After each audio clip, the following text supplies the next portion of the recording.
Readers, Dave, come on over here. All right, everybody, same spiel. I've got a lineup starting January 12th, which is tomorrow. I don't have anybody for 2020. Oh, I got somebody just volunteered. I told Sarah earlier this week I'd take the parking lot tomorrow. Okay, so the parking lot for January 12th is taken. Matter of fact, I'll take this over to you and you can start it. Just when it gets to your table, make sure you keep pushing it around, okay? Outdoor greeting, guys, is the best thing we can do. I mean, people love it. I've never been out there where people don't say thank you. You know, what's the greatest thing you can do when you come into church? If you have to thank somebody, I mean, we're off to a good start. So that's that. I'm gonna pass this around. Now, I got the microphone. Dr. Points, where is he? Okay. Now, since he's going to come up and talk, I got a couple things. I've been talking to some old alumni. I'm a 1983 graduate. So I got two things to say about Dr. Points. First of all, I had him for Intro to Religion. All right? Now, all I'm going to say about this is, look where I ended up. Dr. Points, I'd like to change my grade from a B to an A. All right? That's number one. Number two, we used to go down and pick up Dr. Points, and he'd meet us at the Green Lantern. And we taught him how to play whale's tails down at the Green Lantern. We taught him how to play quarters. What an opportunity to spend with a professor in my youth. I mean, that was 1920. I'm sure I had an ID that said I was 21 because we were at the Green Lantern. But nonetheless, what a joy to sit there and drink some beer. Jay Baughman's been there. And the only thing I'd like to say, you know, if I do ever have a drinking problem, it started with Dr. Phil. All right, Dave, thank you. And thank you for your passing around the greeting, because we learned that people make their first, their impressions of a church like in the first 1 or 2 minutes that they set foot on the property. That's true. And so this kind of greeting that takes place in that parking lot and at these doors, absolutely critical. Absolutely critical. Some words of gratitude to the men that make this possible. Dr. Don Gash went out and did the shopping for us. Thank you, Don. Ralph and Tony Hardy set this whole place up. They've got it down pat. Our cooks this morning were Hank Sneed and John Kennedy and Dan Ballard and Kelly Henderson. Clay Haney's our video recorder. And I know that Burton Joyner's grateful for that, because we used to have to rouse Burton out of bed every Saturday morning to get over here and bring that recorder. And Burton's with us this morning. Thank you for all of your presence this morning with Dr. Points. Next month, February the 8th, will be Ted Faulkner. February the 8th, Ted Faulkner. In March, the second Saturday in March, will be Joe Miller. April is to be determined, okay? So again, we look forward to these presentations. When I moved to Wilmington, North Carolina in 1989, 31 years ago, to be their senior minister and began to go around and meet everybody, I met one of our senior couples of the church, Lee and Virginia Points. And they told me about their family. Their son, Jerry, was a member of First Christian Church. He was one of our elders, a physician who practiced at the hospital just down the street where my daughter was born. And they told me they had a son back in Lexington, Kentucky at Central Christian Church. He teaches at Transylvania University. His name's Phil. And the Points have a tradition of coming down to Wilmington together for a Thanksgiving meal, and they just take over the fellowship hall. And so I first got acquainted with the Points family through Phil's father and mother. Did his dad's funeral in 1998. Phil, does that sound right? Somewhere around in there, Mr. Points. Dear people, and I'm sure Phil will tell us a little bit more, but Phil is a native of Dry Ridge, Kentucky. He went to school there. He was baptized at the Disciples of Christ Church, the Dry Ridge Christian Church. Phil said age 8 plus or minus, okay, that he was baptized there. He graduated from Dry Ridge High School in 1953 along with 17 others, okay. That was Phil's graduating class. He attended and graduated from Transylvania. He went to Lexington Theological Seminary, where he was ordained. And while he was at Transy and an intern in seminary at LTS, he was an intern here at Central. So he has a long history here at Central Christian Church. He was also a minister at Sherburneville Christian Church in Illinois. And early in his teaching career at Transy, he also served as pastor at Pleasant Ridge Christian Church up in Fleming County. He went on from LTS to the University of Chicago, where he got his MA, and in 1973, his PhD. And Phil points out that beyond his high school years, all of his education was at a disciple-related institution. How many guys in here at some point had education at a disciple-related institution? Put your hand up. Wow. Okay. Very good. Phil married Loris in 1955. They have 2 daughters, both of whom were baptized here at Central. They have 3 grandchildren. Loris taught in public schools for over 30 years, and Phil taught at Transy some 36 years. You know that Phil has been involved in Central in every way possible. He has a heart for justice and mercy and careful thought and seeking out the depths of our faith, and he's just one of our beloved brothers in Christ. Let's welcome Dr. Phil Points.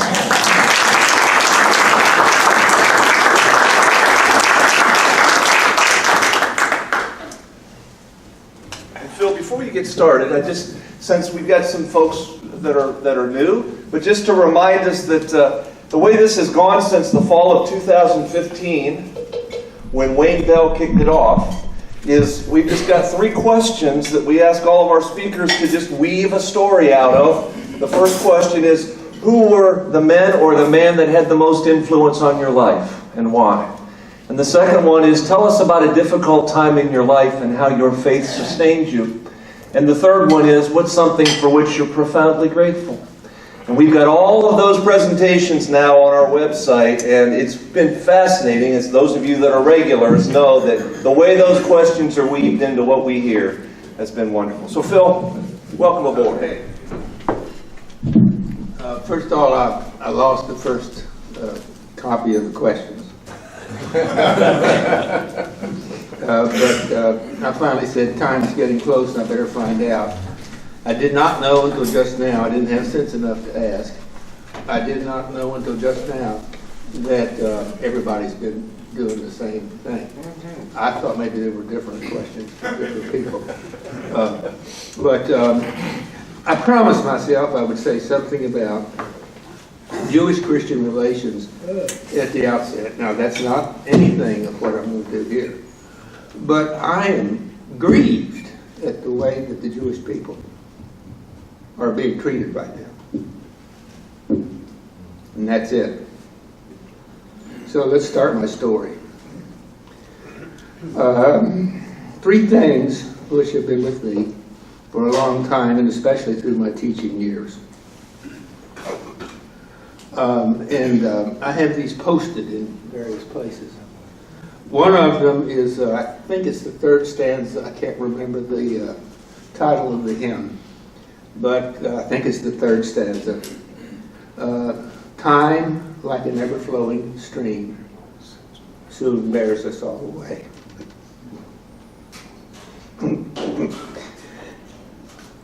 I said I would do it.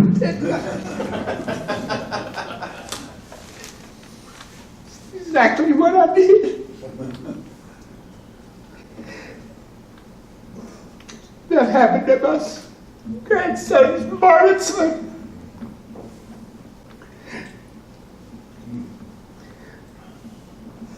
It's not going to be this bad. I promise. Okay. I handed out in most of my classes, especially introductory religion. I don't know if jester, that's what he is. It's the jesters for this occasion. I don't know if he remembers it, but I handed out like this so you would see it on one page, and on the other page, the title, A Mighty Fortress, And then the other one was Restless Weaver. And I didn't say much about it. I just handed it out. Let's see what happens. And then the other one that I put in with the syllabus for the course was, think of all the suffering that has been introduced by religion into the human living. Now those three things have been pushed and drawn forward. And I think that's very important when you think about what I've been doing. So my big question all the way through, how am I to live my life? And sort of the foundation. And then I wanted to say, I had it down as a singular. And remember, I lost the first copy. And the second copy had it down singular, see? So it's one man. Who's one man who has had the greatest influence on my life? And why? So I've got 3 hurdles, I think it is, yes, that I have to deal with before I can get to that question. And one is, how and when will we ever learn to live at some measure in our living with non-gendered persons? Why restrict that question to M-A-N? Probably my mother has been as much influence on me as my father, and I'm going to show you or tell you why. My father's not the only person involved. And I'm not talking about my mother anymore. I'm going to say, look at the symphony, the philharmonic, the chamber musics, and so forth. And what do you see up there? And how the players are assigned instruments. I'm assuming that's based on their skill and their interest. But I think male and female is not an issue. I think that. Why restrict to man? So you got the players, and in my lifetime, the shift in doctors and nurses. Except I learned a few years ago that the major doctor, there I had 2 in my growing up days before I left home. The second one I learned a few years ago was, I can't remember the name of this malady, but I have an uncle also who sleeps all the time. And this MD, whenever he was in trouble, his nurse would come in. And then he had to go do house calls out all over the countryside, and she would drive him. Okay, now we've also have this issue of the restrooms in the public school. And it seems like it's more crucial there than it is in other places where it comes up. But I just think that the non-gendered living, how are we going to learn? I don't know that we'll get beyond it, but I think that genes and biology and history, a long history, will be involved in that. Recently read, you probably did too, problems of women in natural science research, getting their papers published so that they can do well in their projects in their work. Second hurdle. Think about, and I think one of David's sermons in the last 2 or 3 weeks helped us with that. A negative or a positive? What man has influenced your life profoundly, negatively or positively? And when you think about that one, you've got to think about, gee whiz, what's that person doing that makes it a negative influence on me? And what is it about me that I see that negative influence and it affects me the rest of my life? I can't get away from it.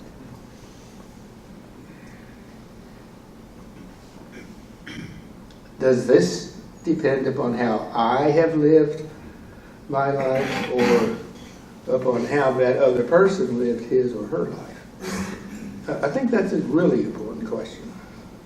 And then the third hurdle, and I'm dragging my feet before I get into the really hard part, vertical and horizontal. And we just went through the Christmas season, and we just heard about the baby Jesus, who's the king of the universe. And what are we going to do about that? That was a historical issue. Can we get beyond this notion that the king is on top, is in charge of everything, and it has to do with something deep inside us that we always think upward, and we don't give enough attention to outward and beyond, and all the hurdles and the limiting lines that are put out there. Don't go there. Don't come here. That's deep in us, the horizontal thinking. United States Congress, I'm sorry, the Constitution. It has 3 separate divisions of government. And somehow, it almost seems always to come out. Somebody's got to decide. And those 3, and my way of getting around that problem is, I think it was William James, or it might have been Mark Twain. Democracy muddles its way through. It muddles. And you've got to get in there and work together. And here's this professor over at Transylvania who's concerned, as I am, about the it's not going to last much longer, human behavior being what it is these days. Okay? We have to learn something that we haven't learned yet, and that is cooperation.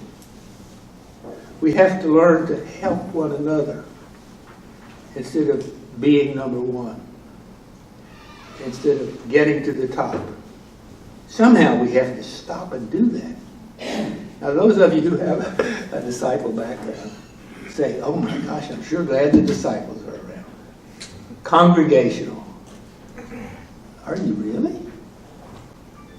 Are you really? I've heard sometimes that there are about 5 or 6 different churches here at Central Christian Church. Well, then there's the thing about 3 in 1, and you had to have a Trinity in order to get things going better on the earth. And that was a theological development that never occurred in me. And I couldn't get interested in trying to understand the Trinity at all. It just made nothing. So what I've done is convert the question, what man has made the most impact on my life? I'm going to call it the 4 in 1. I've found 4. They're all men. And the first one is a man by the name of Jack Kennedy, who was a student at Lexington Seminary. And he was minister at the Dry Ridge Christian Church.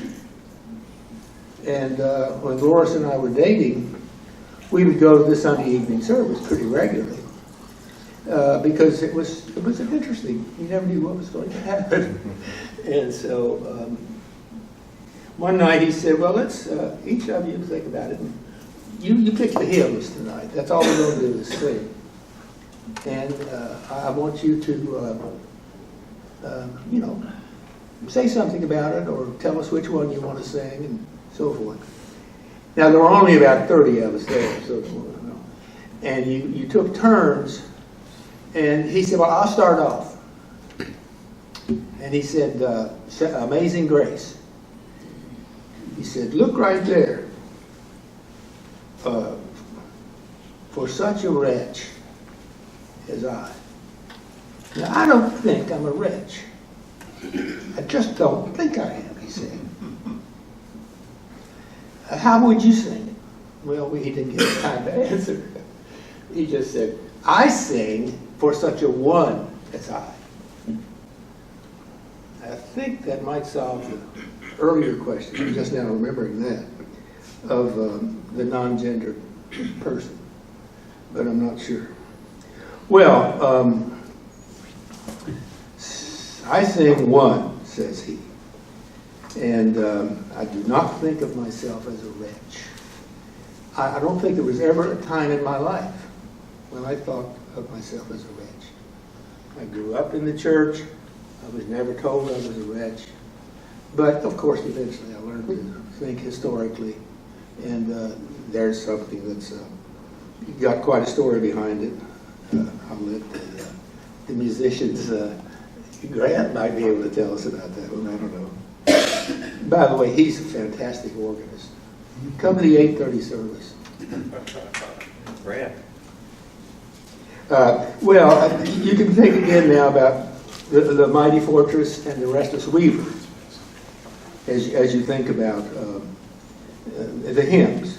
And how do you respond as you sing those hymns? And what's the music doing as you're singing those hymns?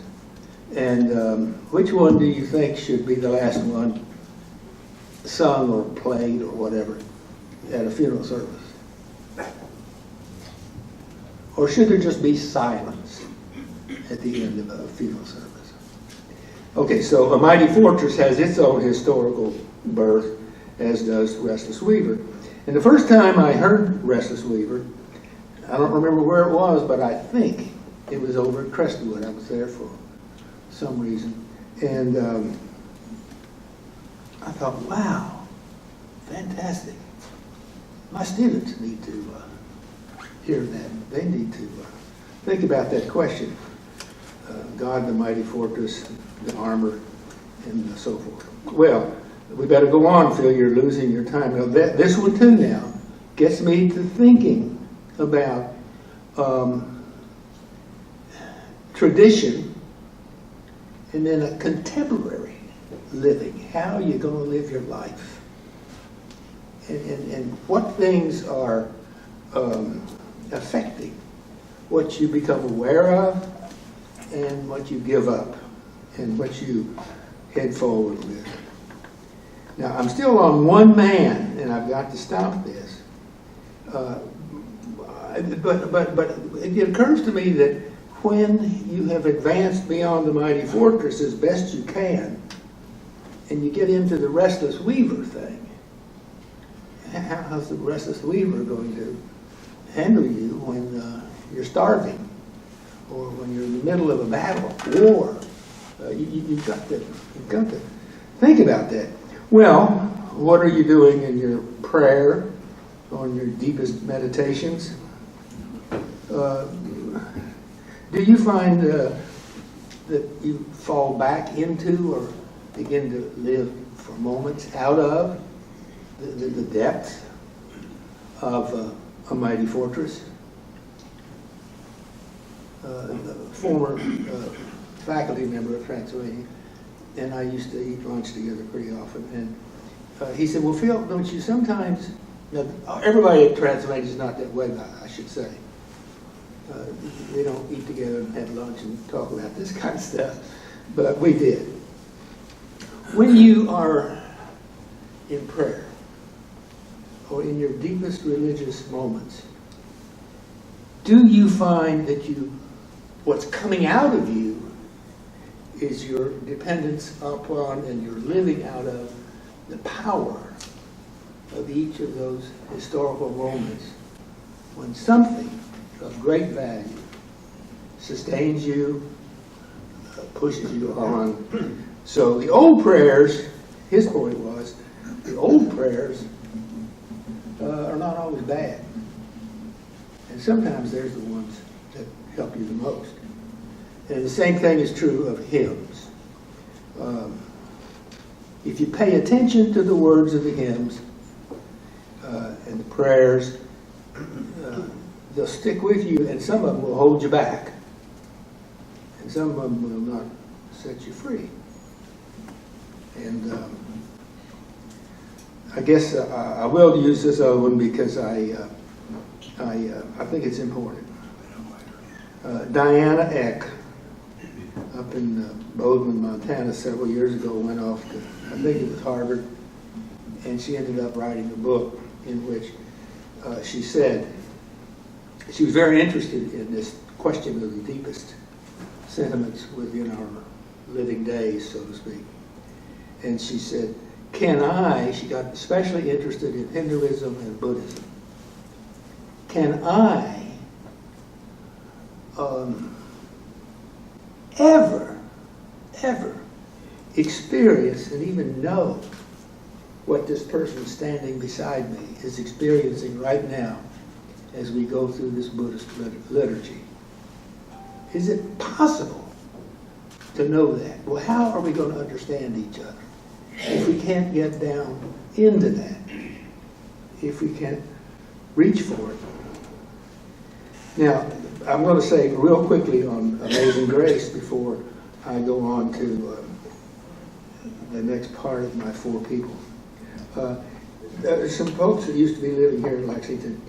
I have a lot of artist friends, by the way. And these people happen to be husband and wife. He died, a year later she died.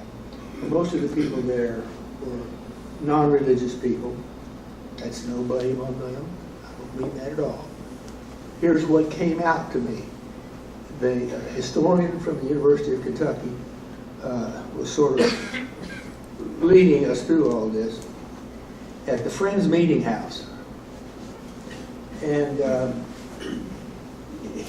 we sang, if you can imagine this now, these people, I knew almost every word of them, but together they could sing Amazing Grace. And then they sang a similarly powerful hymn by memory with a little help from the historian, okay? Now, they did the same service for his wife when he died. And I can remember his wife said to me what a wrestle she had with their daughter, who was in her 20s, I think it was. And she said, well, I finally just said to her, I've known him longer than you have. Now you can help me with this if you want. She was really into it. And she finally got her way. Okay. Now the second person, I'm out of seminary now, and I'm sure several of you won't be surprised. I've got four, and I'm trying to get one. See? So that one, oh, I'm sorry, I skipped B. That's my father. And David's already told you a little about my father. But my older brother, Jerry, started a sub-business in the summertime in my father's service station. And so I got to learn from him how to wax a car. And we got the money. My dad just charged us $1 for the materials and the time and the water and all that. Well, he had to inspect the car before you were released or the car was released. And he would say to Phil, these are my customers. That spot doesn't belong on there. Take it back. Finish it. And my pickup on it was, do it right. So how you going to live your life? Do it right. Check on it. Find a way to have a check on it. Well, the church has been a check for me all my life. I was asked by a dean over at UK in the dental school when they were first dealing with the issue of advertising. Should dentists advertise? And I didn't think they should. But I didn't know how expensive it was to open a dental practice. Virtually impossible to start a dental practice. And a young Transylvania graduate dentist, my dentist, she's trying to start a dental practice. And she had to have all of the latest equipment. It's just astounding what you come up against. Well, the dean asked me to be on a panel, and I said no. And then whatever I said to go with that, he said, Phil, you're living in the old days. I said, well, no, what's wrong? Because I had finished my statement by saying, you don't need to advertise. Here are all these students going to have to go into practice and so forth. You don't need to advertise.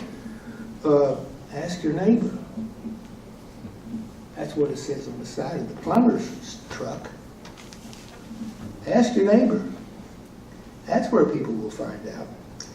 Okay, in contrast to that, a hospitalist whom I know, young, of course, it's a new figure in our healthcare system, and his fundamental question coming out of medical school is transition of knowledge. How do you get from that to that and make it work? And that's probably enough for that. Now, this is probably the crucial thing in my father's influence on me, and I can't do everything I've got done here, but he never closed his service station on Sunday. The only day he closed it was Christmas Day. That was time to be with his family and for the family to be together. And the churches, of course, not the one I went to, but others around, businesses should be closed on Sunday. And later I learned about blue laws, the laws that govern our lives that are, okay, and the ones that are not okay. That's interesting. Well, what I learned, I don't know, I was in my 40s probably, that my father was known for being there to serve people who needed auto assistance. He was not a mechanic. He didn't have a mechanic on site. He could give you gas. He could give you oil. But he could also give you food. And he could give you gas. And he would sometimes, he didn't think he should do it with this person. But this guy says, well, here, you take my watch and I'll pay you back. And you can give me my watch back. And that went on for years.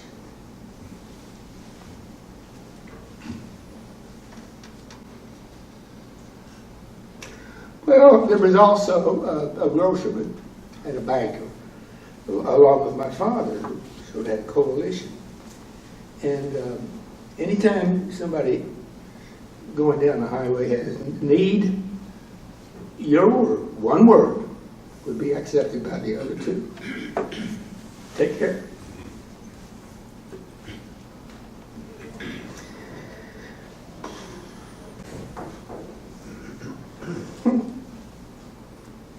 You don't have to close your business on Sunday. I reasoned that out as a kid. I don't care what the church says. My father was a good man.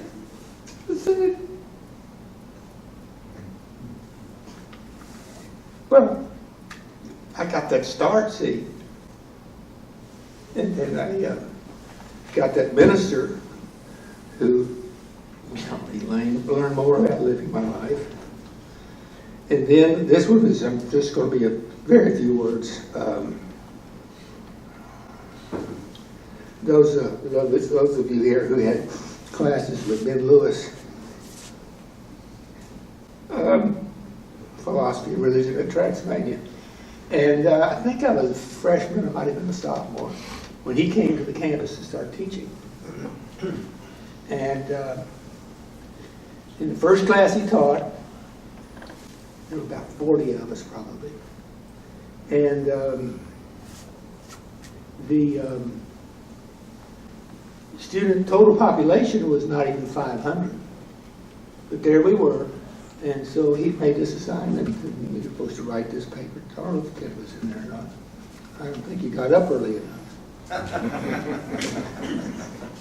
Well, the assignment was to, over the weekend, write this essay on such and such. And he came back into class on Monday, and here was a stack of papers. He put them over on the table, and he said, "That's not what I expected at all." So I didn't put any grades on them. You try again, and let's see what you can do next time. So the class was a class in which I learned to do something I've never done, to think and to go places in thinking where I had never been. And have you ever tried the question, the one and the many? Have you ever tried to go from one man to major influence in your life? So you got to do a lot of hard thinking, and I ended up 4-1, 1-4 instead of. But there's another one that one of my friends came up with last week, I guess it was. Could there be memory if we didn't have language? And I said, of course, yes. You got 5 senses. You're not dependent on language. And you're certainly not dependent on written language. You had oral cultures a long time. And I learned after whatever council it was, that there was this research done that showed the number of priests who had never known what they were saying in the liturgy until they put it into English or French or German. And some of them were deeply, deeply hurt when they realized what they had been saying sometimes in the liturgy. And the one thing I found, this part of my interest in Jewish and Christian studies, profligate Jew? Profligate? I've been saying that all my life as a priest? Well, thinking, as Ben Lewis wanted us to think, took us places we had never been. What an influence.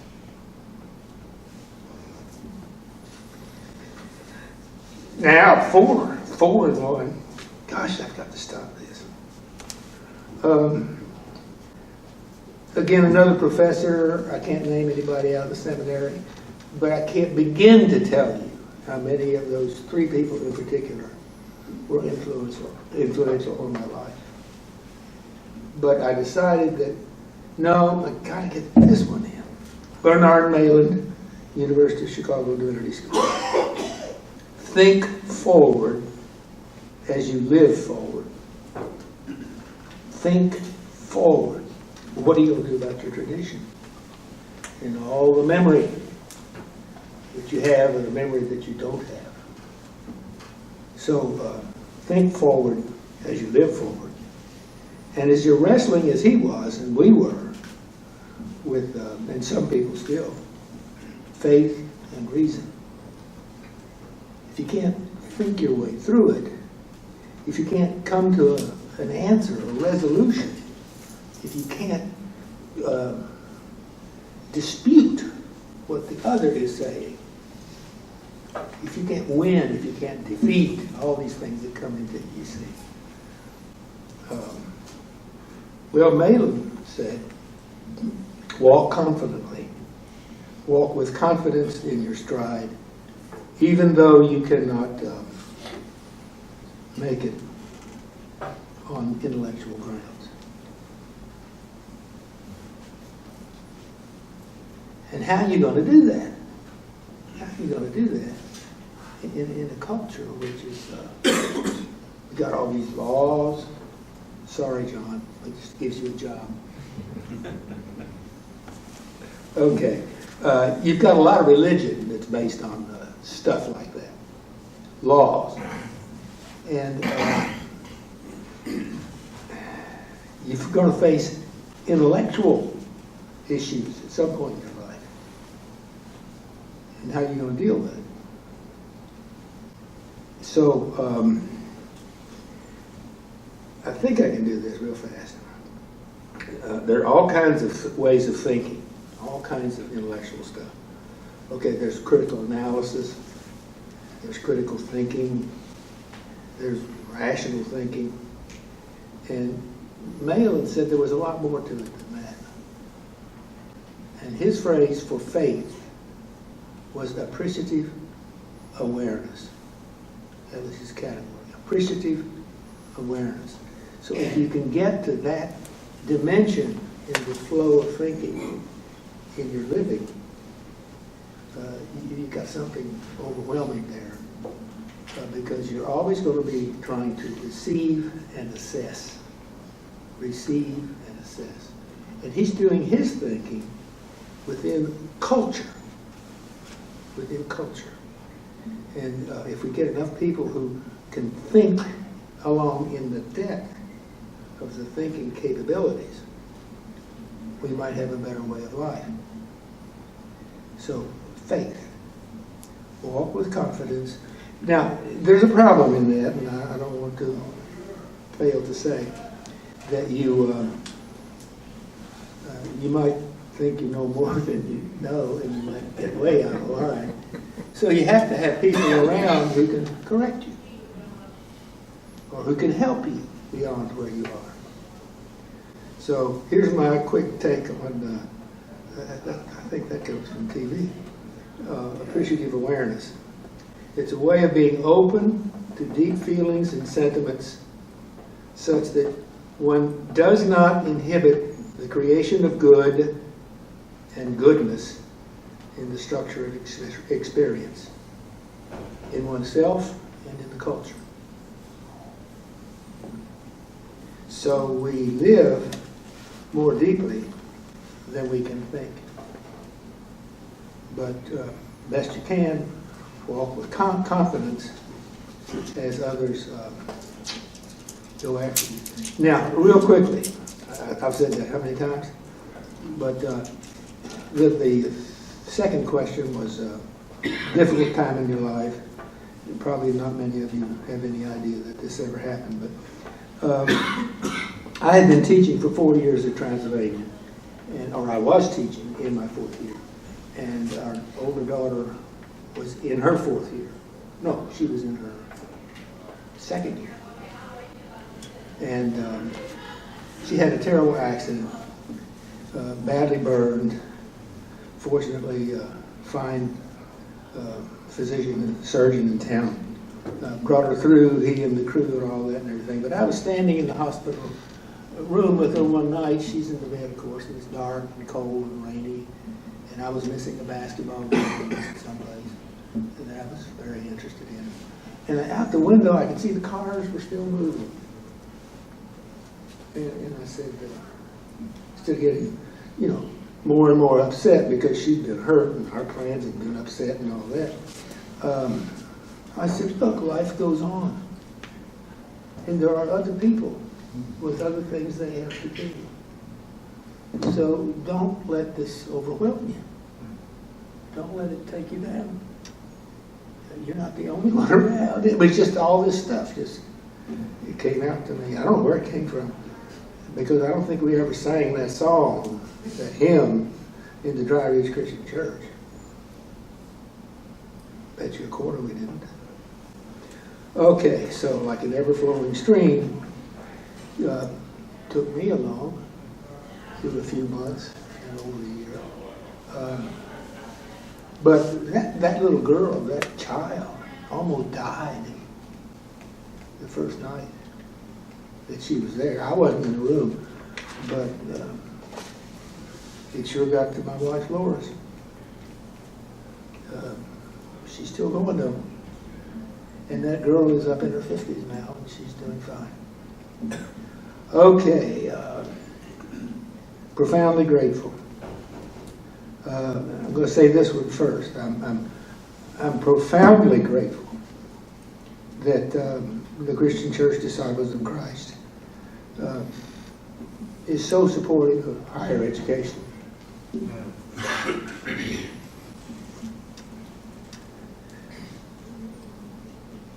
Probably more so profoundly grateful because of the fact that I had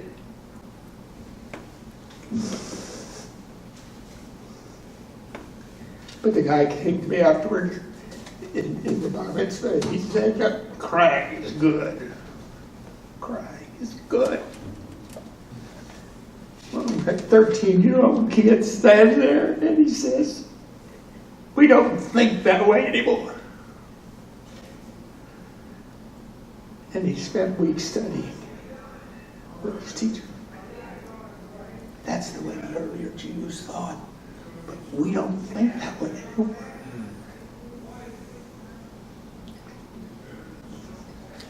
And these are terrible times for a kid to say that. But they're very hopeful. I'm sorry. Thank you.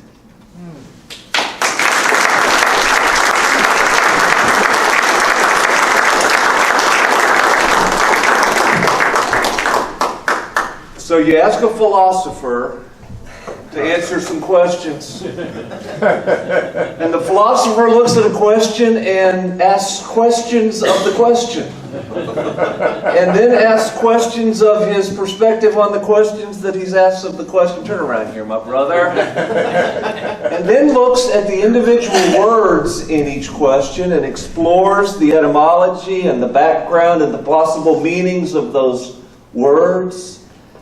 And employs his experience and his learnings and insights across life. The word philosophy, in Greek, philosophia, love of wisdom. Love of wisdom. Not just for the sake of sticking knowledge in your head, but as Phil said, to better understand how best to live life. Thank you, Phil. Thank you.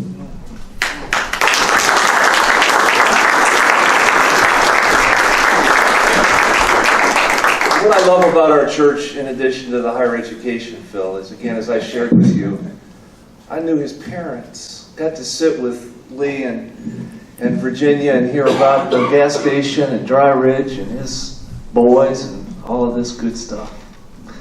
Gentlemen, we're adjourned. Thank you to the men that are going to stay and clean up after us. And that's not you. You don't clean up after this. No. But next month will be Ted Faulkner, and we'll look forward to Ted's word next month. Blessings, everyone.